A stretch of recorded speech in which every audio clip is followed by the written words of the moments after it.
This is the RedBeard Podcast. Hold on to your butt. We really suck. Or is this guy really that good? I have one speed, I have one gear. Go!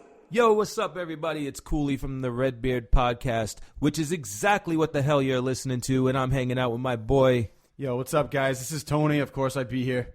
Yeah, of course he would. Yeah, man, because that's what we do. We talk. Always gonna fucking ruin shit. No, man, I'm only kidding. I make it better. I make it so much better. He does. Yeah, I add the He comedy does. to it. So, Yeah, because I'm stupid and not funny at all. no, you have moments, a lot of them. I know. But I have better moments. I know, but if I string them all together... Yeah, then you have just one big moment.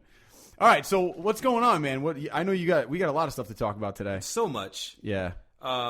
So you wanted to get into something that we were talking about earlier today. Yeah, man. So this was awesome news to find out. Everybody that listens to RedBeard Podcast knows I'm obsessed with Alien and Predator. And Ridley Scott just released some really cool information about the new sequel to the prequel Prometheus, which is going to be called Alien Covenant. And it really has some cool stuff. So apparently Michael Fassbender is coming back as, the synthetic robot David. And I'm going to get into something else along with that happened at the end of Prometheus. But the big thing that actually was revealed was there was a patch that was on one of the suits that they're going to be wearing in the new movie. And it actually bridged a very big part of what was known to be a fact in the first Alien movie. So in the first Alien, the company that actually brought them to the planet where they discovered the alien was called Weyland-Yutani. And in the first movie, Prometheus, Weyland was actually, the old guy who was the hologram and ended up being alive at the end of the first Prometheus. That was Weyland, and it was under his company. But now there's been a merger, Weyland and Yutani, and that kind of brings the first Alien kind of into perspective a little bit more, which is huge. Mm-hmm. And there's a lot of cool things going on in the logo, which I know you kind of pointed out to me. I didn't even notice, but it's kind of a cool thing. So talk about that for a second. Yeah, so on the logo that is for the Weyland-Yutani Corporation, it's called Covenant, right? The name of the movie is Covenant. There's actually the name Covenant on the patch, and the logo is like these two angels like facing each other with their wings pointing at each other. In a straight line, almost like they're coming together to hold something up. And there's a world behind it, and basically the idea is building better worlds. That's the logo slogan, right? But what's really cool is if you look at that, it's the same image it's an image of the same thing that's on top of the Ark of the Covenant in Indiana Jones, which is really friggin' cool. Yeah, it's a great throw out or shout out to Indy and those definitely. Movies. And I mean, hence the name Covenant. I think is really cool. And interestingly enough, is if you really want to get into this logo and try to tear it apart, so the Ark of the Covenant is technically where the Ten Commandments were stored. Right. Which means that the Ten Commandments were given to us from God, hence accepting the fact that God is real. Correct. But Prometheus, they're talking about how these people created us and there really isn't necessarily a God. I think that's kind of an interesting logo when you think about that. You know what I mean? What's cool about that though is that, and what makes sense, right? Where you kind of look at that and you say, oh, well, he contradicts himself, right?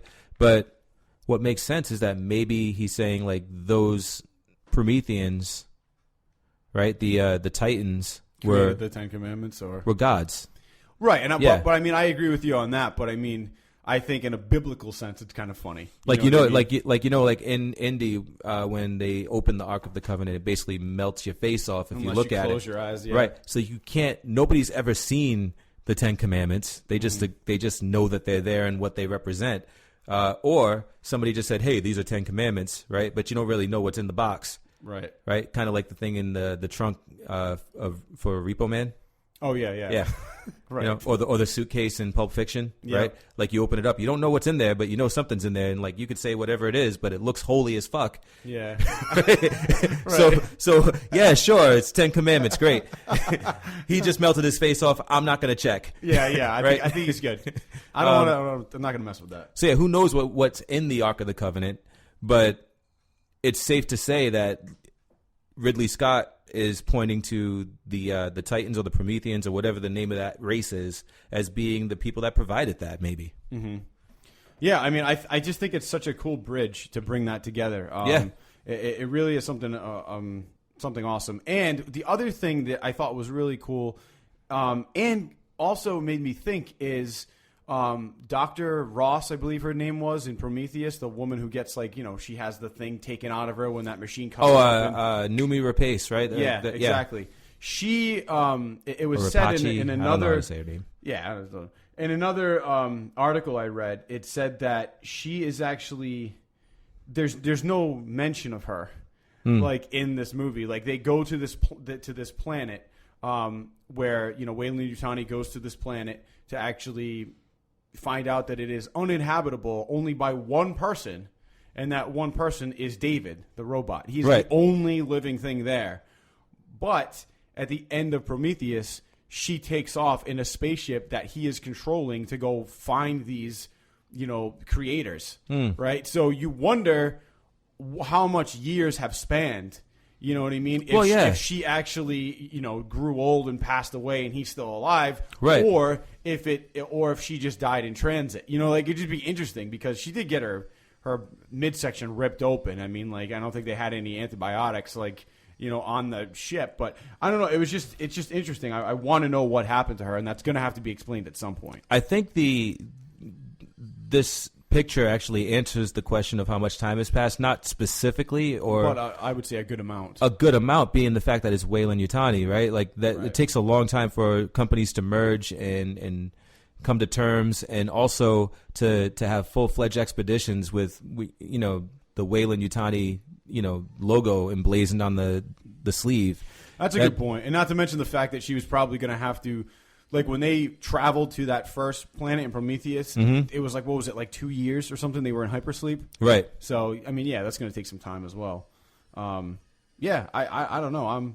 I'm pumped, though. That was a really cool image to release. I mean, a lot of people may look at that and be like, that doesn't tell me anything. But there's so much information in that one image, just in the patch alone, that, I mean, just the designs of the costume, I mean, it brings you back to 1979 as opposed to the weird, future tech of right. Prometheus, which is, admit that it's strange that the technology seems to be more advanced in Prometheus than it was in the 1979 Alien, and Prometheus was the prequel to that movie, right? Yeah. And this seems to kind of bridge that gap and say, okay, well, this is the technology in the future of the Prometheus timeline, which looks like it almost regresses and goes backwards because now we're wearing cloth spacesuits, and it's to me it's just really interesting. It's a cool way of addressing the fact that those spacesuits in Prometheus were hella advanced, man. Yeah, there's a lot of other things that make me think about past references. If you've ever watched the first Alien vs. Predator movie, which you're not missing much. I mean, I think it's worth checking out once. But at the end of the movie, there is a scene where they bring this briefcase up to this Asian lady in a conference room, and they're it was basically the Predator's shoulder cannon, and they were this is new technology, and then he looks at the woman and he goes, this isn't from our world. He goes, but he's like, but I don't think our world is ready for it. And then he looks at this Asian girl and he goes, isn't that right, Mrs. Yutani? And everybody was like, what? Because if you've read any of the comic books or you're a fan of the Alien movies, it was just a connection. Yeah. And I was like, okay, this is cool, but they never did anything with that. It just went into the next EVP, which was not the best either. But it was just cool how they attempted to bridge something. It made me think of that also. So I have one question for you. Yeah. If Wolverine fought the alien, the xenomorph, does the alien blood melt adamantium? We don't know. Because apparently, all we know is that adamantium is not from this world, so I don't know what kind of effect the acid blood is going to have on it. But apparently, it's like the strongest acid ever. I mean, I would like to think that probably. Yeah, strongest acid versus the strongest metal. Like, yeah, what wins? What gives? Here's the thing with that, and I think that to some degree, if Wolverine was able to kind of slash through the alien a couple times and rip it apart so it's dead, he's probably going to be in a serious amount of pain, but also he's probably going to heal up pretty quickly from the acid. So he probably would win unless he gets so hurt that the alien's just like going at him, and then he's like stabbing the alien, and all of a sudden like all this blood gets on him and really fucks him up, like to the point where it's, you know what I mean, like I don't know if he can heal fast enough, right, to where the point it tears that's him the thing apart. if it melts adamantium, then he's fucked. Yeah. Well, acid doesn't really melt metal; it corrodes it and eats it away, right? Yeah, but if it goes through it and then hits his brain and shit, he's done. Right. You know, so I don't know. It's one of those, another epic battle that you'd have to see go down. Yeah, I would love to see that fight. I think I'd like to see that fight more than Wolverine versus Predator. Yeah. Because to me, Wolverine versus Predator is like two hunters going at it, and it's almost like a Wolverine versus Predator is almost a cliche in a way. Like it's like, and they both have similar, like, he's got claws, he's got the blades. Yeah, it's like they make a good fight, right? Like, but sure they do, but you know, I think a more interesting fight would be like Alien versus Wolverine. just like Alien versus Predator is friggin' awesome. That's awesome, right? To see Wolverine go up against that would be pretty cool. Oh, it'd be awesome. Anything with, you know, those two characters, I think I'd entertain checking out. Yeah, man, that would be badass. I'd like to see the alien actually win, though. That would be kind of cool. Man, I hate licensing. Man, licensing is awful. Yeah, that's what. Yeah, but NetherRealm Studios made some breakaways. They did. They broke through, man. Yeah, and that was baller. But they got endless money, so it'd be awesome if they could get some Marvel stuff going on. Yeah, well, they did do DC. Yeah, DC versus like whatever, but it was Mortal Kombat DC. That was cool. It was okay. It wasn't amazing, but it was decent. I'm interested to see what the new DLCs are going to be, because it's not definite that they're actually going to be releasing new DLCs, but there's been a lot of talk that, like, Ed Boon was on Twitter and he was like, if we were to release DLC 3, Combat Pack 3, what characters would you want? And like a lot of people were freaking out. Like, so, I like the idea, but I feel like now give us another game. Yeah, but that's the point. That's the point of Mortal Kombat, though, is that this is it's the second game where they've actually used Xbox Live. Like Mortal Kombat 9, they gave us like one combat pack, and it was stupid people. It was okay. Like, we got Freddy, and that was kind of cool. But I mean, it was whatever.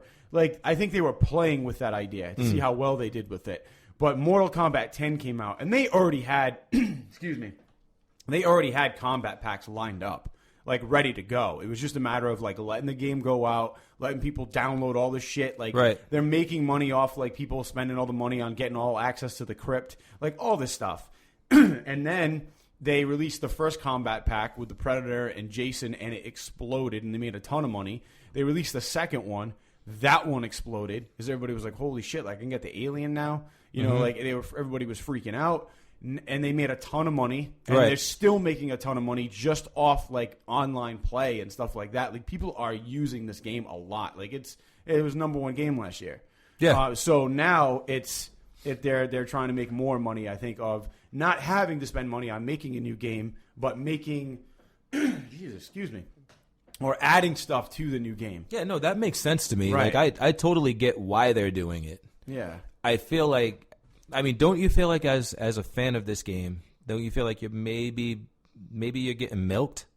Well, no. I mean, I actually don't. I don't mind it because, like, yeah, a new game would be cool, but they are essentially keeping the game fresh by adding new things. Like, it's not like I'm getting sick of it. Yeah, like, but so like I'm more of a fan of like the story, right? So yeah, well, you like the storyline?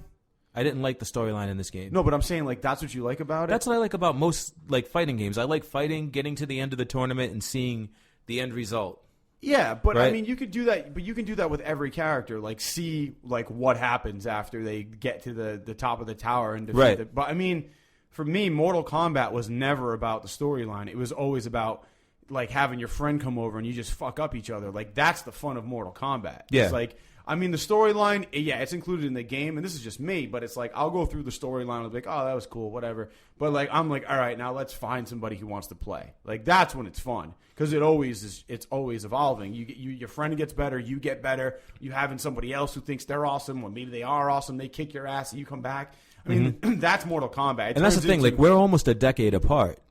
Right. And so when I was growing up, right, it was like Nintendo, Sega Genesis, and like, yeah, it was fun to play, but I'd be like, let's go outside, let's go play football, let's go do something else, right? And because, like, I mean, like, they were cool, they were awesome video games, but it never had the same level of like authenticity that you would get like at the arcade. So like the arcade was actually a thing. Back when I was a kid. Well, I will say this, though. I did go to the arcade, and I also did play. I found out about Mortal Kombat 3 on the arcade game. At the arcade, At the arcade. And then that was the first game that I saved up $60, which was a big fucking deal. Yeah, and you got actually, it. it wasn't $60. It was like $50. It was like $35.40. And I pre-ordered that shit at Toys R Us. But you got it on PlayStation, right? No, I got it for Sega Genesis. Oh, Genesis. Yeah. I went in, I got Mortal Kombat 3 for Genesis, went home. I played that thing so much, my dad was like, if you don't go outside, I'm taking it away. Yeah. So I used to be outside all the time, but then like Mortal Kombat came on and came out, and I was like, this is I found my arcade game.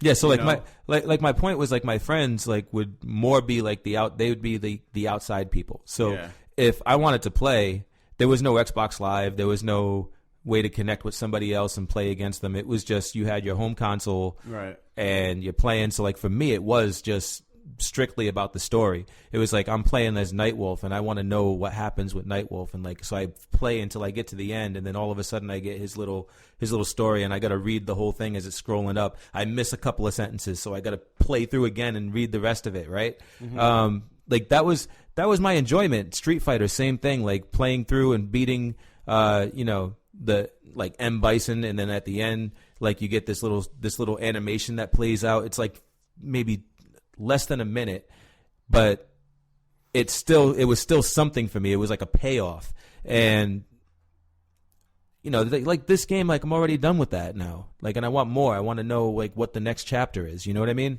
Yeah, I can see where you're coming from. I mean, I definitely can. But however, I do believe that it's going to be one of those things where you will get another Mortal Kombat, but NetherRealm Studios is actually I think they're being pretty smart right now.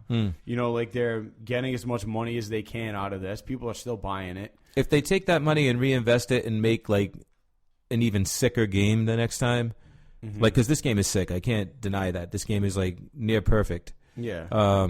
If not perfect. But I don't want to say perfect because that means you can't go anywhere from that.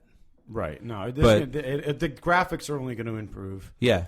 So I mean, like if they take that, reinvest, make an even better game, like then I'm happy about that. But if they take that and they're like having yacht parties, right, it's like I'm a little upset. Like I'd love to see another Injustice. Like they did Injustice and then they stopped and that was it.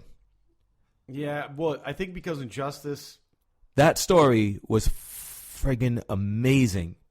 Like, that was one of the best DC stories I've ever seen, and it was in a video game. Right. But also, I feel like Injustice did well, but not as well as you think.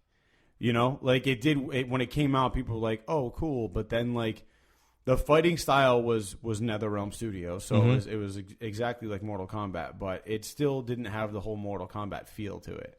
Like, you couldn't really do, like, fatalities. like you could kill people, but it was like cheesy like kills, like there was the one where I thought the coolest one though was when like Aquaman, like the shark just comes out of nowhere and like grabs the dude. Like that was cool, but it wasn't really like brutal, you know what I mean? And like if I murder Superman, like I want to rip his fucking head off.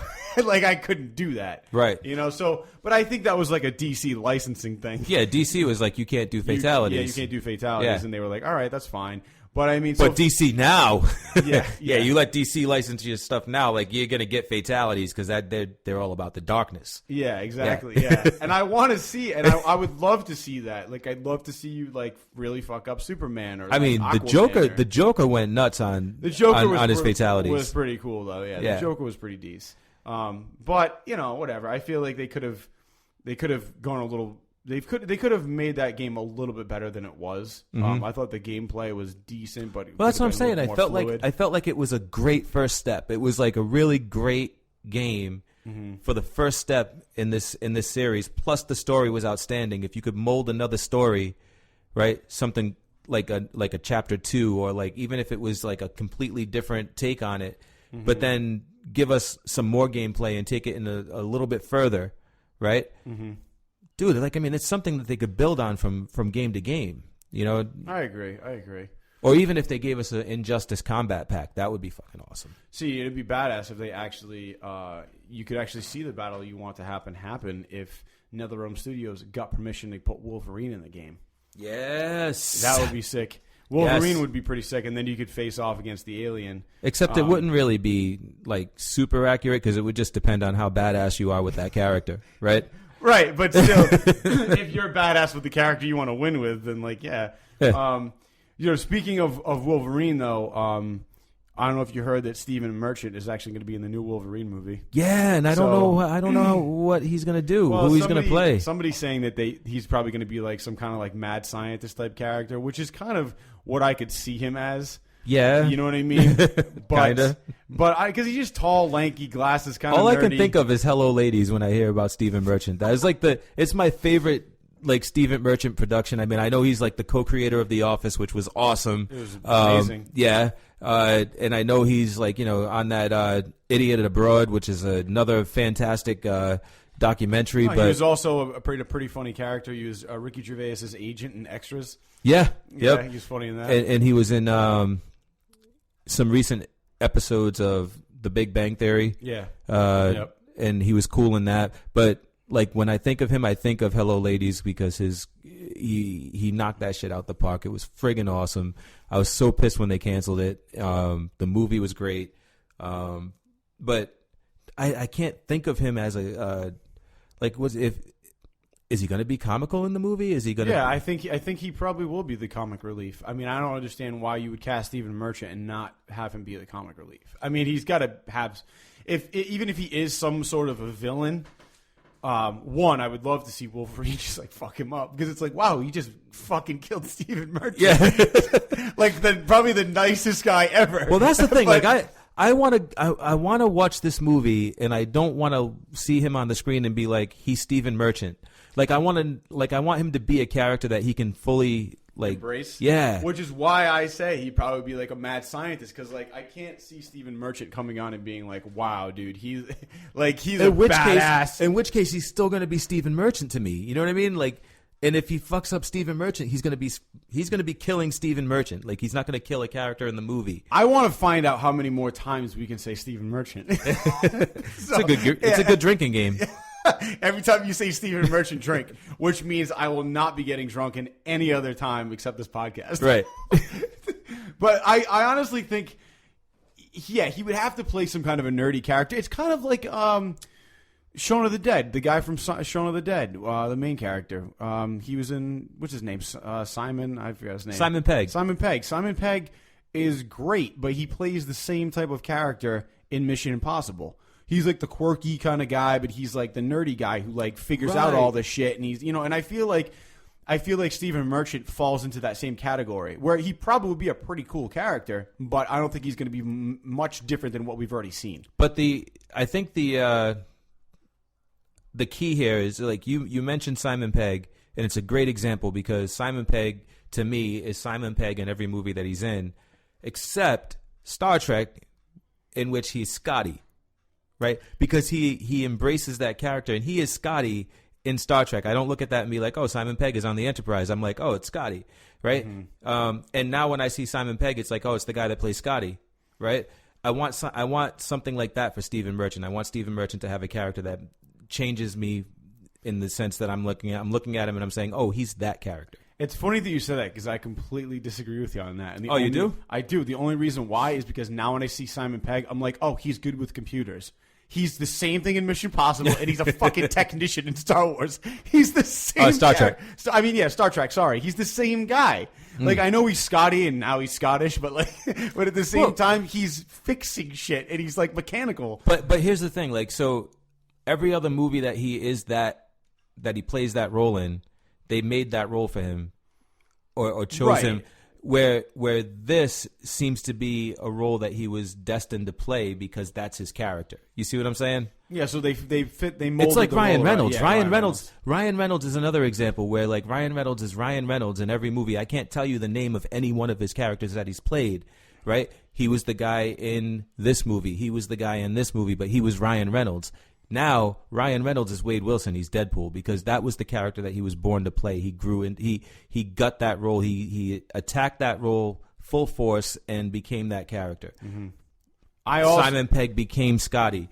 This guy hopefully becomes somebody else that I can actually say, because we talked about this before when we were talking about Kinney in The Walking Dead. Yeah. Like I don't want to look at her as like another person. I want her to be Beth.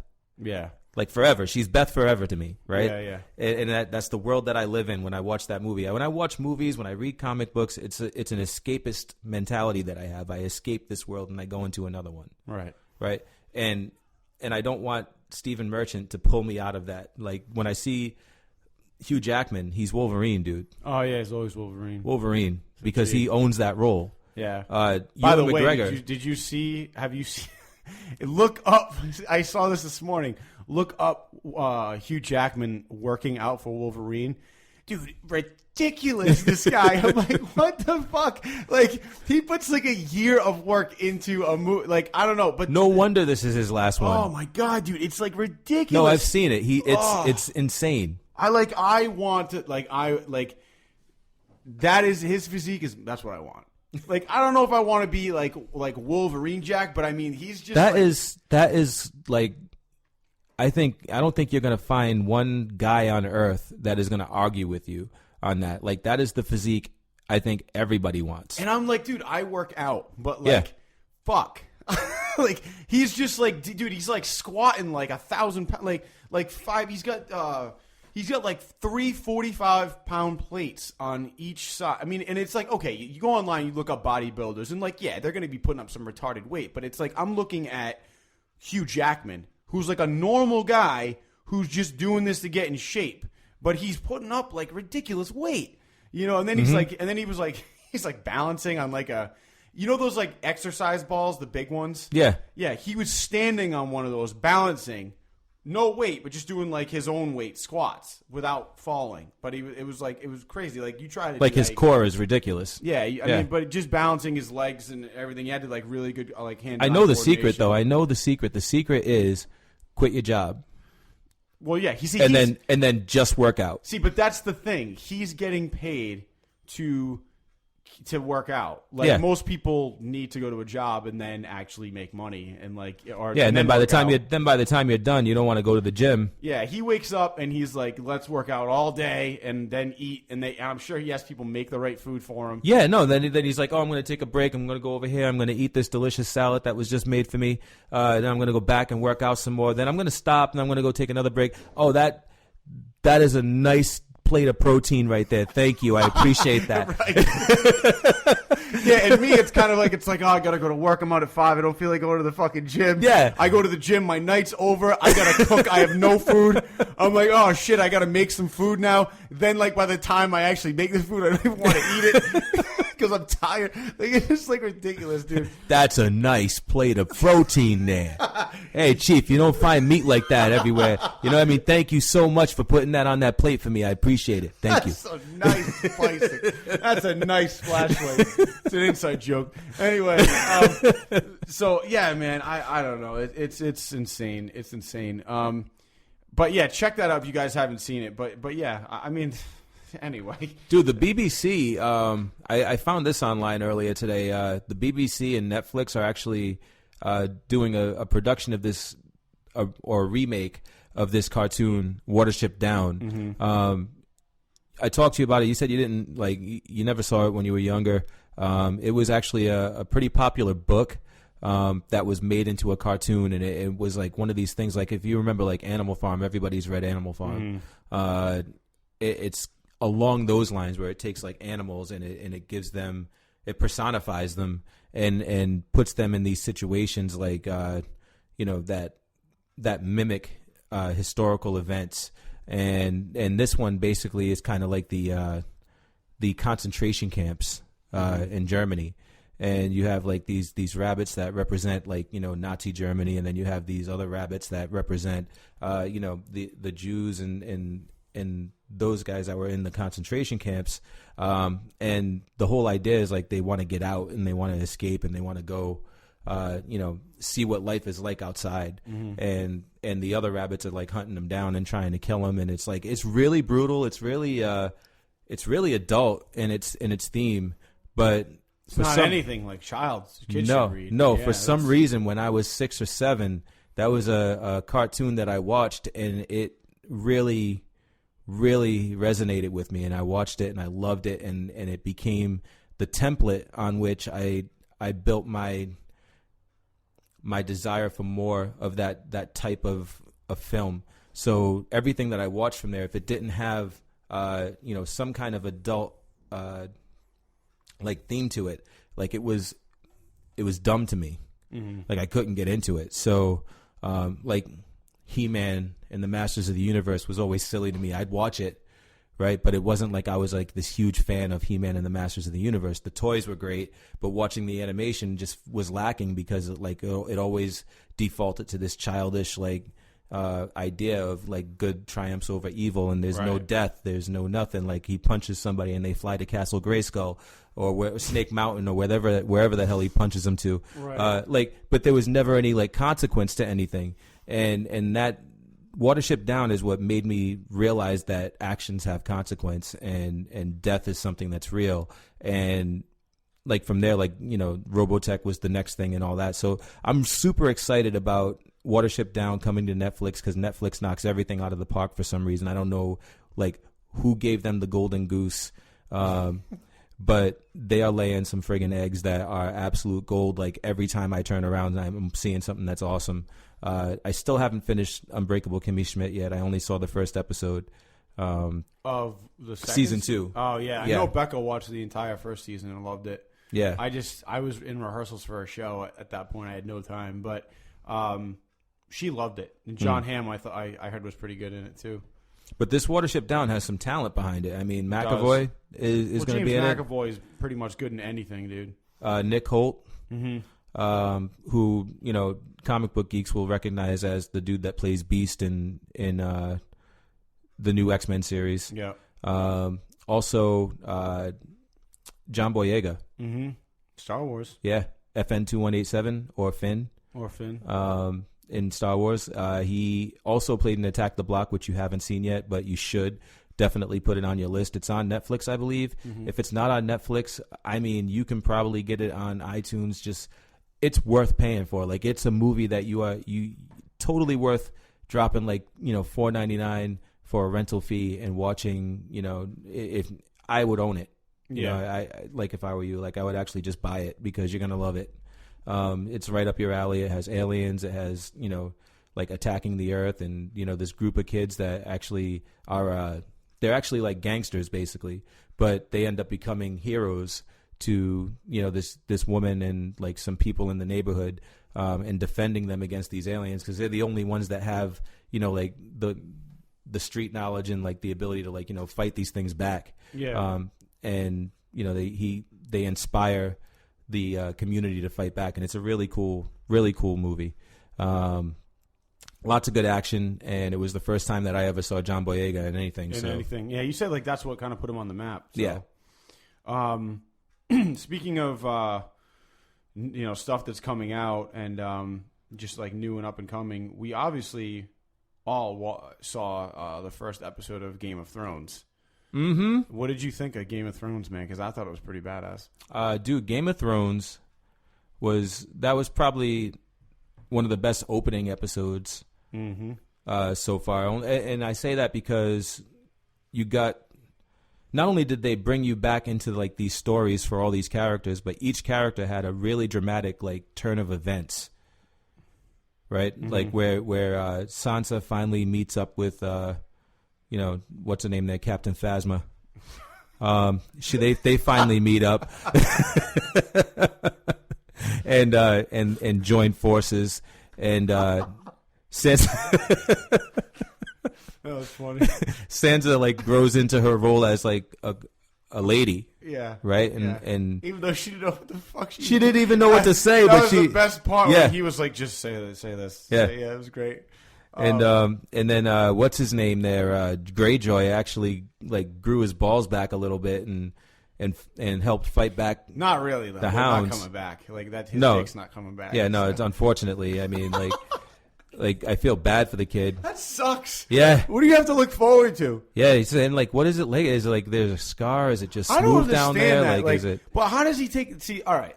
Let's think about this. When they said that, Did he cut the whole thing off? Is there a stub? Well, somebody said like. I think somebody called out the fact that he had no dick in that episode. Yeah. Or whatever. But, like, how does he take a piss? That's what I want to know. Like, So think about that. That's a good call out. Yeah. Like, I get it. Like, he probably goes, but how? So. No, I mean, no, he probably doesn't go. How does he go? Because it's got to be scarred over. I guess I don't know, man. Like unless like a maester, like poked him with a pin or something. What did he go to a fucking guy like? What do you call this? The maester, the guys with the like chains on them and like the. He went to an apothecary. Yeah, he's like, hey, I need to be able to pee. I need a hole. Yeah, I need you to open up my urethra. Yeah, he's got to. You'd have kidney problems. He'd be jaundiced. Like he'd be like very yellowish. Fucked you know, up, yeah. Like I can't imagine that well, somebody could live like that. Sit on that for a while. Yeah. Literally. And think about how that actually goes down. Because Yeah. I thought about that. I also want to say my favorite part of the episode, well, two favorite You parts. should send an email to George R. Martin about that. I should, yeah. Because it happened in the books. Yeah. I don't know if he's not a doctor. He just says his dick got cut off. But it's a very I'm gonna actually post about that and see what people think. That's a very delicate surgery. I mean, like the eunuch, Viserys. Yeah. Right? I have no pots, my lord. Yeah, he must be able to piss. Well, obviously, dude. Right? Because like that was like a choice. Like didn't he or he was chosen to become a eunuch because of. That's the guy though. What's his name? Tyrion. He's the one who called him out. Remember they were walking? He's like, well, you don't have a dick. Yeah. I was like, oh, that's fucked up. Yeah. But he's the guy who mentioned not having a dick. Yeah. Yeah. How does he pee? And it must that makes me wonder. During the process, is there like a thing that they use to like hold open the wound? I don't know. Like a catheter?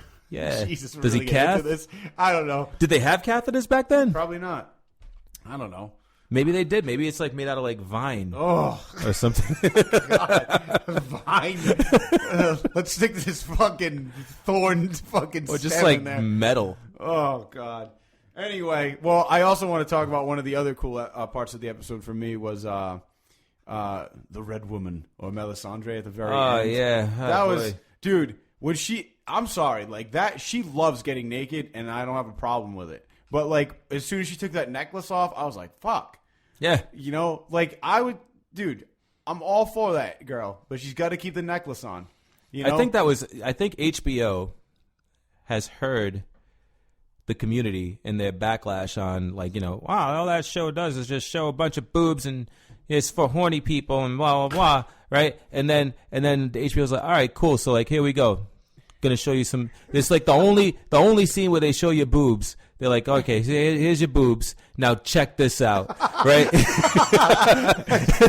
we are equal opportunists right. when it comes to boobs, right? Yeah. So you could be. It doesn't matter how perfect the boobs are. All right. Here's your ugly boobs. And here's this. So I did some research online after that. I actually tweeted at her, and I was like, that was awesome for that character. Like I thought it was great. Yeah. And she actually is she's like a songwriter and all this other stuff. Like, that's cool. She just came into this role, I guess, and it's kind of become like this big thing for her, you know. But she doesn't have a problem taking her clothes off, obviously. But, yeah, but the other thing is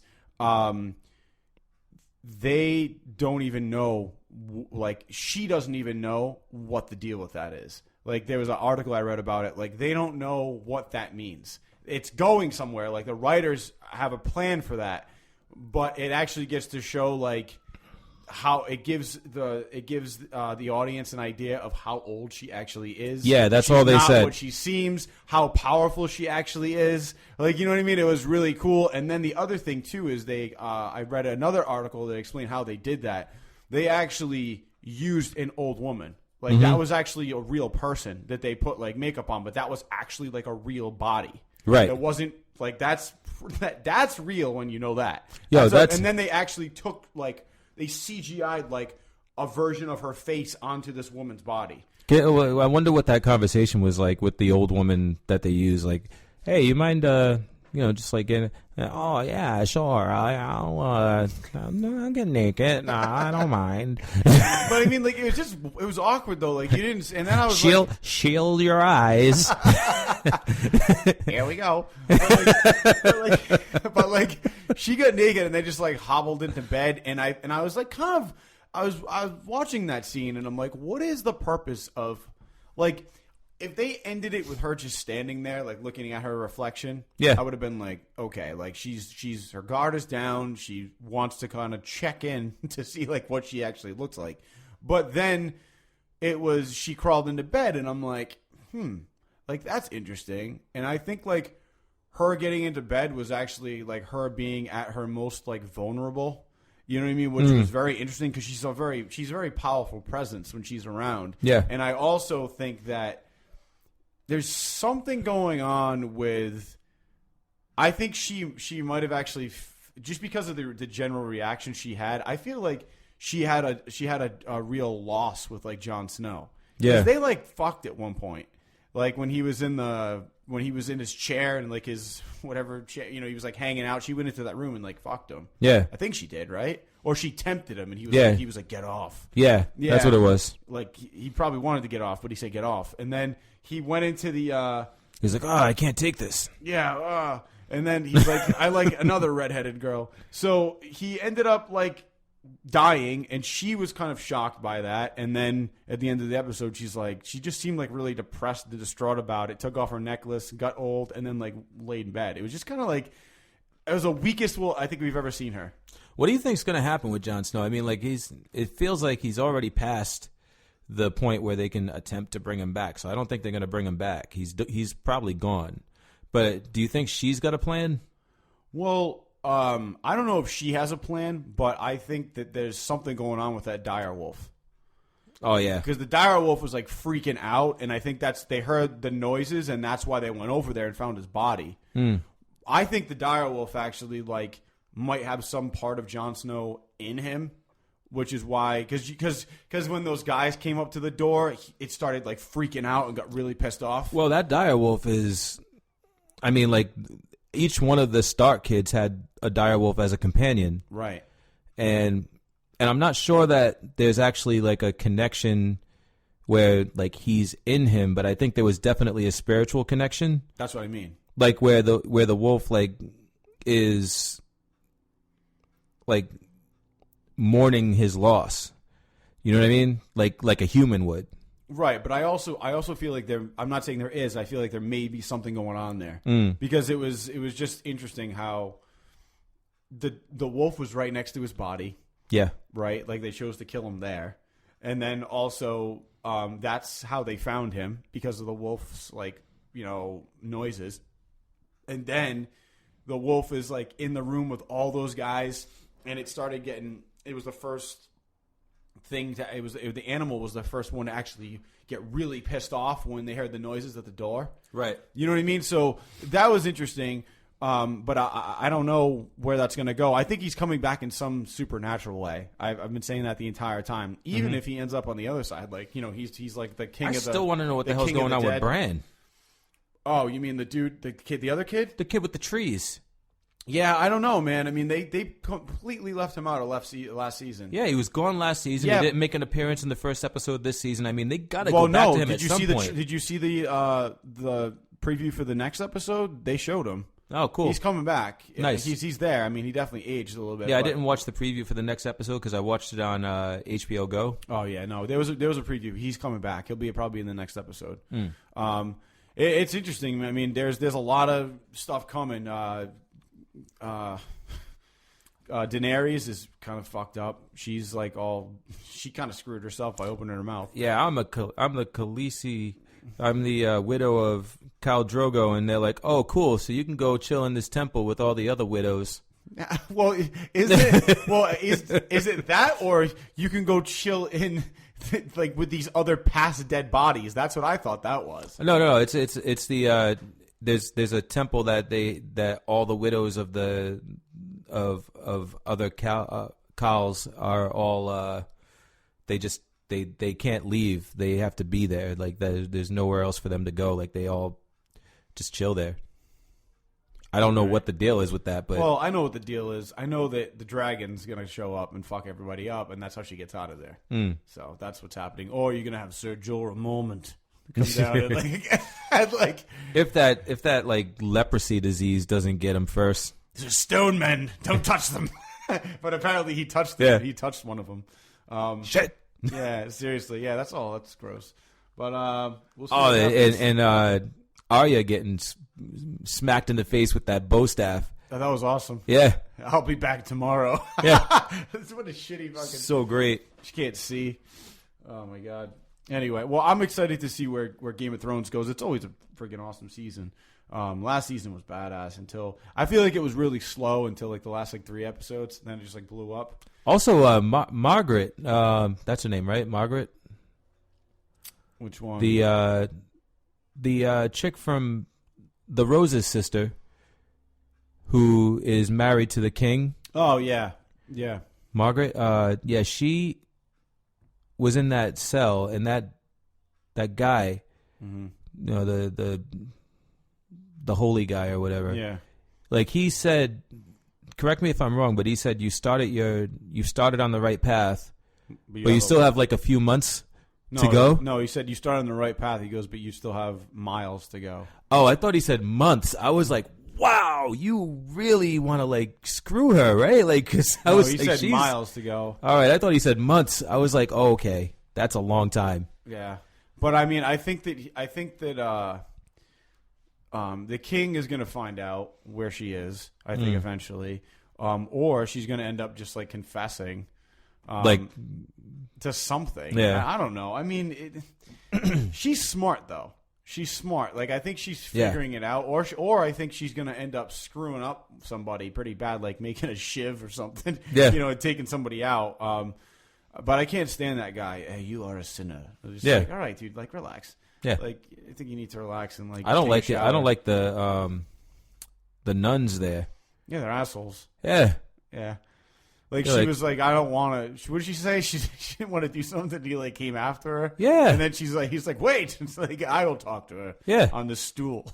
It's just so conveniently there. Yeah. It's like, dude, man, like it's so messed up, man. It's like you're trying to like get people to repent and you know stop being sinners and accept your God, but then like you're acting like such a douche. Yeah. Like such an asshole. Nobody wants to embrace that. Yeah. Who wants to embrace that? Yeah, I mean it's hard, especially when she's just a complete she's just a complete he's a complete dickhead. Yeah. I mean he is. I mean I feel like he puts people in extremely stressful situations until even if they don't have anything to confess to, they do. Just to get the fuck out of there.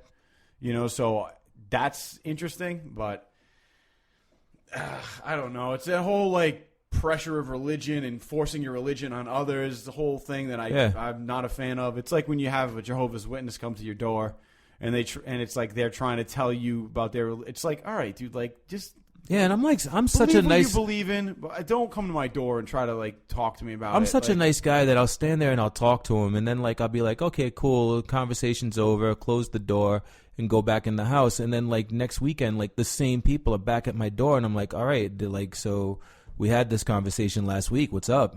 Like, you know, like I'm not converting. I'm not going to be Jehovah's Witness. I'm still a Catholic. You know, I'm good. Yeah. Right. Like. You know, like, hey, I see you holding an Android there. I got an iPhone. You know what I mean? Like, you should try it out. You know what I mean? Like, let's have that talk. Yeah. You know what I mean? Like, you know, like I mean, like, you're using cell phone technology. Great. You know what I mean? I don't care if you're using an iPhone. You know, you're using an Android. You're using a friggin' what's the other one, like Nokia, whatever the hell. Nokia. You got your preference. You know what I mean? Like, but you're in the same world. Like you have a religion. Awesome. Like right. I'm just not following your religion, and I had this discussion with you last week. And then they come back the next week and they knock on the door and it's like, come on. And then you just ignore them. And then it's like they just come every week and knock on your door, make your dog bark. You come down the stairs, you're like, oh shit, it's them again. And then you're done. Like you don't go and you don't open the door anymore. Yeah. And it's sad. Like people shouldn't have to like deal with that. That's what I'm saying. It pushing your religion on other people is weird, man. I never was a big fan of it. I don't know. That's what it reminds me of, you know, when I'm listening to this guy and he's like, confess, everybody's it's like, why do I have to confess to you? Like, who are you and why does it matter? You know, it's almost like because she's the queen, that's the only reason he's doing it. Right. If it was anyone else, you know, and what was the end result? Once the other queen confessed, she had to walk through a bunch of people naked, getting shit thrown at her until she got back to the castle. Yeah. Like, and she's going to fuck them up now. Oh, yeah. Like, them letting her go was probably the biggest fucking mistake. With her giant zombie? Yeah, that guy is, like, dude, he's going to fuck up. I can't even wait to see what that guy does. You know what I mean? I just can't even wait. He's going to fuck up some people. And I hope he takes out that guy. I hope he just cuts his head off. I can't wait to see the Hound come back, because you know he's coming back. Yeah, he'll come back. Yeah. So other stuff that's going on too, man, like just before we get ready to wrap up, Civil War. It's next week. Yeah, it is. Dude, it's like, I can't believe that it's right around the corner like that. Yeah, it came quick, man. The latest TV spot, I actually posted it on Twitter. I sent out a tweet. Mm-hmm. It was cool story, bro. Thanks. So it actually has a little bit more footage of Spider-Man, and it was pretty freaking cool. Did you see it? No, I didn't see there's the new one. Yeah, the new one. Yeah, where he's fighting Winter Soldier. Yeah, I saw that. Yeah, that was awesome, man. Like, I'm like so pumped to see like full scenes with this character and see like what Marvel does with him and how he progresses. From what I understand, there's like 3 acts with him in it. I don't know if I talked about this last week. I might have, but there's like 3 acts with him in it, and it's it's Tony Stark meeting him, talking to him, and then him becoming part of Tony Stark's like team, and then him like fighting against like Captain America and his team, and then maybe defecting, going to like switching teams or leaving the fight altogether and like saying screw this, you guys are better than this, you shouldn't be fighting, and that it would be awesome if he's the voice that changes the tide of the fight, like the voice of reason. Yeah. Well, I will say this: my wife's cousin, I got a chance to talk to him a couple weeks ago at the wedding, and he actually works for a movie promotional company, and he's already seen Winter Soldier. Nice. Like he saw the entire thing, or Civil War, and he said that it was. He saw the entire thing, said it was phenomenal. It's probably the best out of all 3. He's like, if fans are looking to get something awesome out of this movie, he goes, and you're going to get exactly what you wanted. And I even asked him, I was like, how was Spider-Man in the movie? He's like, oh, Spider-Man was like one of the best parts. Nice. So I think that fans, like, if you're worried about this movie or have concerns about it or just like excited to see it, like you're not going to be let down. For everything I've heard, he said it was phenomenal, and like the audience reaction was like a lot better than what I think even the studio expected. So, well, I know you've got the Social Avenger. Mm-hmm. coming up. Yep. What's going on with that? Yeah, so The Social Avenger is actually a play written by Lenny Schwartz, directed by Lenny Schwartz, who, if you guys really want to listen to one of our older episodes where we're kind of still struggling with audio, listen to episode 3 of the RedBeard podcast, where Lenny's a good friend of mine, but he is wrote this play and directing it. It's going up next week, and I'll give you the exact dates. So the exact dates of the show are as follows. It starts on, let's see, because there's a couple days that I won't be there, but opening night is actually Thursday, May 5th. And so it's May 5th, 6th, and 7th. Then it also is the 13th, 14th, and 19th, 20th, and 21st. So those are the days of the show. It does take place in Rhode Island at the Arctic Playhouse in Warwick. If you go to thearcticplayhouse.com, you can actually see, get all the directions and all the information about the show. What is the show about? The easiest way to describe it is if you've ever gone to any kind of store or you've been out in the public, and an example would be, let's say you're at CVS and somebody in line is just being stupid and they're trying to use some dumb coupon that's going to give them 10 cents off, and they make you wait 20 minutes just so they can get 10 cents off. That's where you want to have like a Social Avenger moment and be like, what the fuck? I'll give you the 10 cents. Stop it. Like, you're really being a pain in the ass. And it's kind of talking about all those like weird things that happen in society that like you want to comment on, but you keep your mouth shut. Right. But there's this guy that just kind of like loses his mind and basically starts flipping out on all these people. So it's a really fun show. It's a comedy. It's something that I think a lot of people will enjoy. So come check that out. Kind of like a more comedic version of like Falling Down. Yeah. Michael Douglas. It's actually a really good comparison. Actually, I didn't even think of that, but that's exactly what Falling Down is. Yeah. But yeah, it's that, but comedy. It really is. Dude, really good comparison. Because I love that movie. Oh, great movie. Yeah, definitely check it out if you guys can. You can get tickets online, or you can buy them at the door. How long has he had the dates of May 5th and 6th locked down? Like, has it been like years, or did this just come about? Because, I mean, I think it's a very interesting day to launch this play, like for it to be like neck and neck with the theatrical release of Civil War. Well, no, I think that... Because I'm going to see The Social Avenger, just probably not going on the 5th, 6th. Yeah, you're probably going to have to go the last week. Right. I would go the last week because I already told him that second week of shows, they have people that are going to be filling in for me because I actually have the cruise, which is obviously not something I can change. So he's going to be having some fill-ins for that. But I'll be there the first week and the third week. But the dates have been locked down for a while. This show, more than anything, is actually a way for us to raise money because the show already has 3 dates where we're going to be taking it to New York City. Right. So it's going to be in New York City July 1st, 2nd, and 3rd. So, that's basically, I think, what this show is raising the money, because originally we wanted to do it at Arctic Playhouse. And because it does focus on some really sensitive issues, and also is pretty blunt when it comes to the fact there is going to be onstage nudity, but we haven't been given the go to actually do the nudity in Rhode Island, but New York is like doesn't give a shit, which is, it's New York. So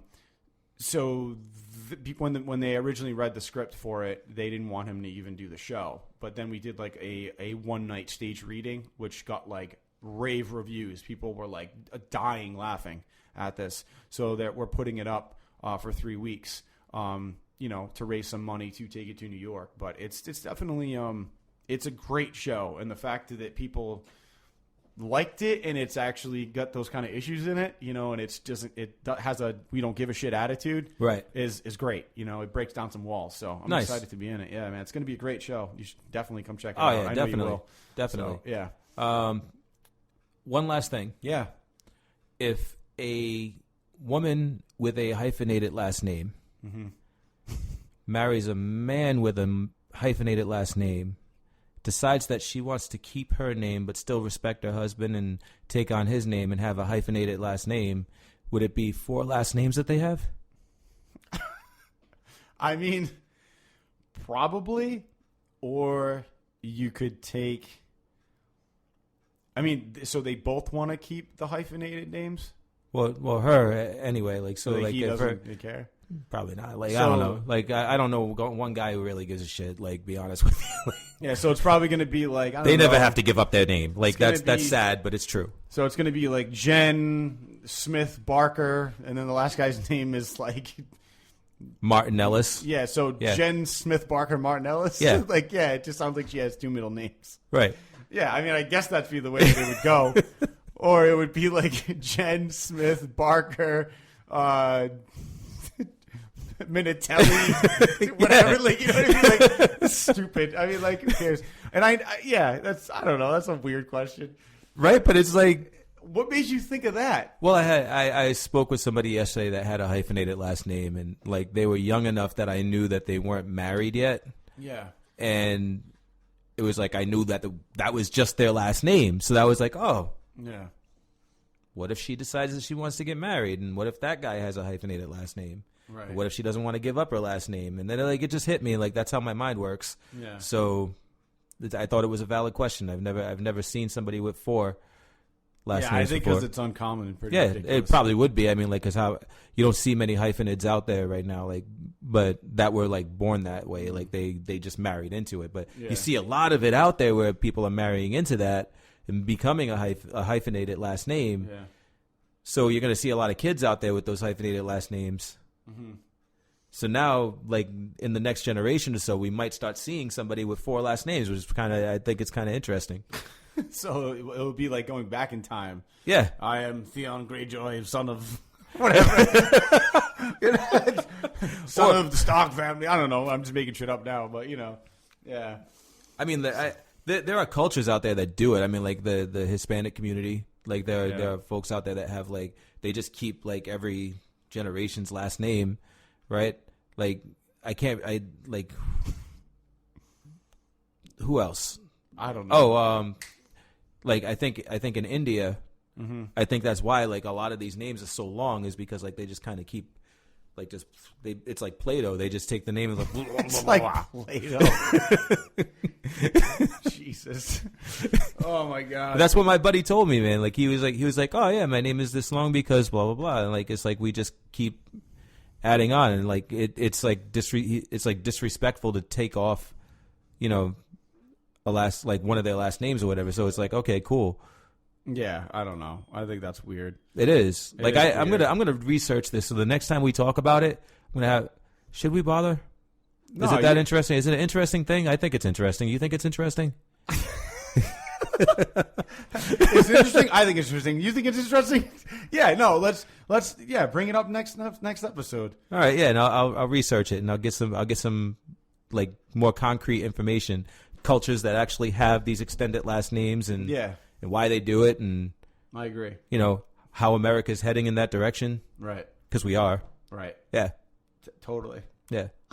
How come guys don't take the girl's last name? Is it because like it's like not masculine?